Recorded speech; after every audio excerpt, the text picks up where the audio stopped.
ભલે તમે હોય મારા દીકરા જેવડા હોય હું તમને કાઈ બીજું નથી કીધું. હા કરો જાઓ કરી ગયો જીતર હોય એ ફરિયાદ કરી હોય તો કાલે વિડિયો ઉતારે કરી લેજે ફરિયાદ ફરિયાદ કરી લેજે હું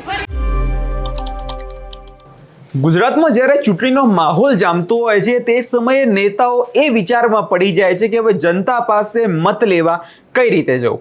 કેમ કે વિચાર આવે જ કેમ કે 5 વર્ષ સુધી તમે કામ ના કર્યું હોય અને જ્યારે હવે ચૂંટણી આવવાની હોય ત્યારે મત લેવા જાઓ ત્યારે જનતા તમારો ઉધડો તો અવશ્ય લેતી હોય છે. આવી જ કઈ ઘટના બની જામનગરમાં. શું ને સમગ્ર મામલો તેના વિશે વિગતે ચર્ચા કરીશું. નમસ્કાર, હું છું પ્રથમ મોદી, આપ જોઈ રહ્યા છો નિર્ભય ન્યૂઝ.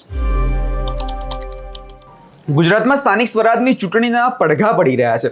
વાત કરવામાં આવે ગુજરાતની તો છેલ્લા ઘણા સમયથી જોવા જઈએ તો ભારતીય જનતા પાર્ટી હોય, કોંગ્રેસ હોય, દરેક પાર્ટીના નેતાઓ જ્યારે મત માંગવા જતા હોય છે ત્યારે લોકો તેમનો ઉધડો લઈ લેતા હોય છે.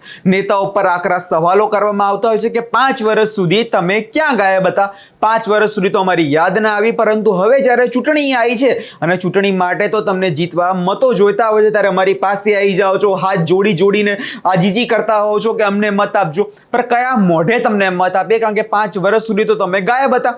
જે સમયે ચૂંટણી હતી તે સમયે તો વચનો ખૂબ આપ્યા, એ સમયે તો વાયદાઓ ખૂબ કર્યા કે સારા રસ્તા બનાવીશું, સારી ગટર તમને આપીશું, પીવાનું ચોખ્ખું પાણી મળશે, પરંતુ આજ સુધી એક પણ વસ્તુઓ મળી નથી. બસ આવો જ કઈ આક્રોશ જામનગરના વોર્ડ નંબર 10ના એક મહિલા ઉમેદવારનો હતો કે ત્યાં કોંગ્રેસના નેતાઓ પહોંચી ગયા અને કીધું કે અમને મત આપજો, અમે તમારા કામ કરશું. અને એના પછી મહિલાએ આ નેતાઓનો ઉધડો લઈ લીધો. સૌપ્રથમ નજર કરી લઈએ તે દ્રશ્યો પર.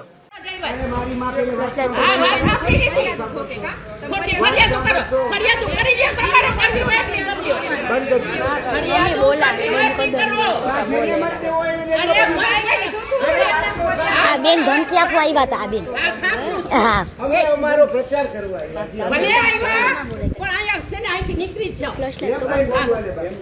ના તમારી દાદાગીરી બહુ છે, કોંગ્રેસની દાદાગીરી છે અને કોંગ્રેસે હું કરી દીધું મફત એના એ કોંગ્રેસ સામું લે ભાજપ લેવા આવે.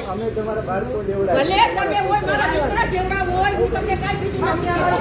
હા કરો જાઓ કરી ગયો જીતર હોય એ ફરિયાદ કરી હોય તો કાલે વિડિયો ઉતારે કરી લેજે ફરિયાદ ફરિયાદ કરી લેજે હું ફરિયાદ હાલો કોંગ્રેસ નું ખરેખર પોલીસ લાવ બેન બેન લાવ. હા કાઈ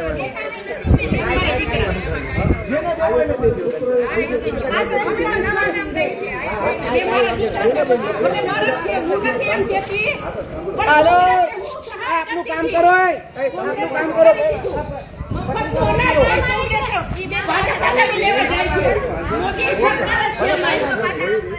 એટલે વાંક તો આ બેનનો પણ નથી. કેમ કે જે પ્રકારે અત્યારે ભારતીય જનતા પાર્ટી કરતી આવી છે, લોકો પાસે જાય છે, વિકાસના વચનો આપે છે, પછી તમે કોણ ને હું કોણ, આવું જ આખા ગુજરાતમાં ચાલતું આવ્યું છે. જોવા જઈએ તો જે આ એક બેનનો આક્રોશ નથી પણ સમગ્ર ગુજરાતની જનતાનો આક્રોશ છે. છેલ્લા ઘણા સમયથી આવી જ પરિસ્થિતિ જોવા મળતી હોય છે. જામનગર હોય કે સુરત હોય કે જો વડોદરા હોય, દરેક જગ્યાએ પાણીની સમસ્યા છે, ગટરની સમસ્યા છે, રોડની સમસ્યા છે. છેલ્લા 30 વર્ષથી જોવા જઈએ તો ભારતીય જનતા પાર્ટીનું શાસન રહ્યું છે અને આ આક્રોશ માત્ર કોંગ્રેસના નેતાઓ સામું નથી પરંતુ એ સત્તાના પર બેઠેલા જે લોકો છે, જે ભારતીય જનતા પાર્ટીના નેતાઓ છે તેની સામે છે. કેમ કે હવે જનતાને વિશ્વાસ કરવો જોવા જઈએ તો ખૂબ જ અઘરો બની ગયો છે. કેમ કે 5 વર્ષથી તમે વાયદાઓ કરો છો, ઘરની આસપાસ રોડ તૂટેલા હોય છે, ગટરની સમસ્યા હોય છે, તો એ સમસ્યા હલ થતી નથી. અને જ્યારે નેતાઓ લોકો પાસે જઈને એમ કહે છે કે તમે અમારી પર વિશ્વાસ રાખો, અમે તમારું કામ કરશું, તો એ વિશ્વાસ આવવો એ ખૂબ જ અઘરી વાત છે. કેમ કે અત્યારે જોવા જઈએ તો ગુજરાતની પરિસ્થિતિ કંઈ એવી જ થઈ ગઈ છે કે વિકાસના નામે લોકો મત માંગી લે છે, વિકાસના નામે નેતાઓ આવીને ભાષણો આપીને જતા રહે છે, પરંતુ જ્યારે ખરેખરમાં લોકો માટે કામ કરવાની વાત આવે છે ત્યારે નેતાઓ ગાયબ થઈ જાય છે. અને હવે લોકોનો આક્રોશ જે છે તે ફાટી નીકળ્યો છે અને લોકો દ્વારા વાત એ કહેવામાં આવી છે કે પહેલાં કામ કરો અને પછી અમારી જોડે મત લેવા આવજો. હવે જોવાનું એ રહેશે કે આ જામનગરનો જે આક્રોશ છે વોર્ડ નંબર 10માં, એ ક્યાંક ને ક્યાંક આક્રોશ તો ભારતીય જનતા પાર્ટી સામેનો છે પરંતુ નીકળી ગયો છે કોંગ્રેસ ઉપર. હવે જોવાનું એ રહેશે આગળના સમયમાં થાય છે શું. આ વિષય લઈને તમારો શું અભિપ્રાય છે અમને કમેન્ટ કરી ચોક્કસથી જણાવજો અને અમારી ચેનલ નિર્ભય ન્યૂઝને લાઇક, શેર અને સબસ્ક્રાઇબ કરવાનું ભૂલશો નહીં.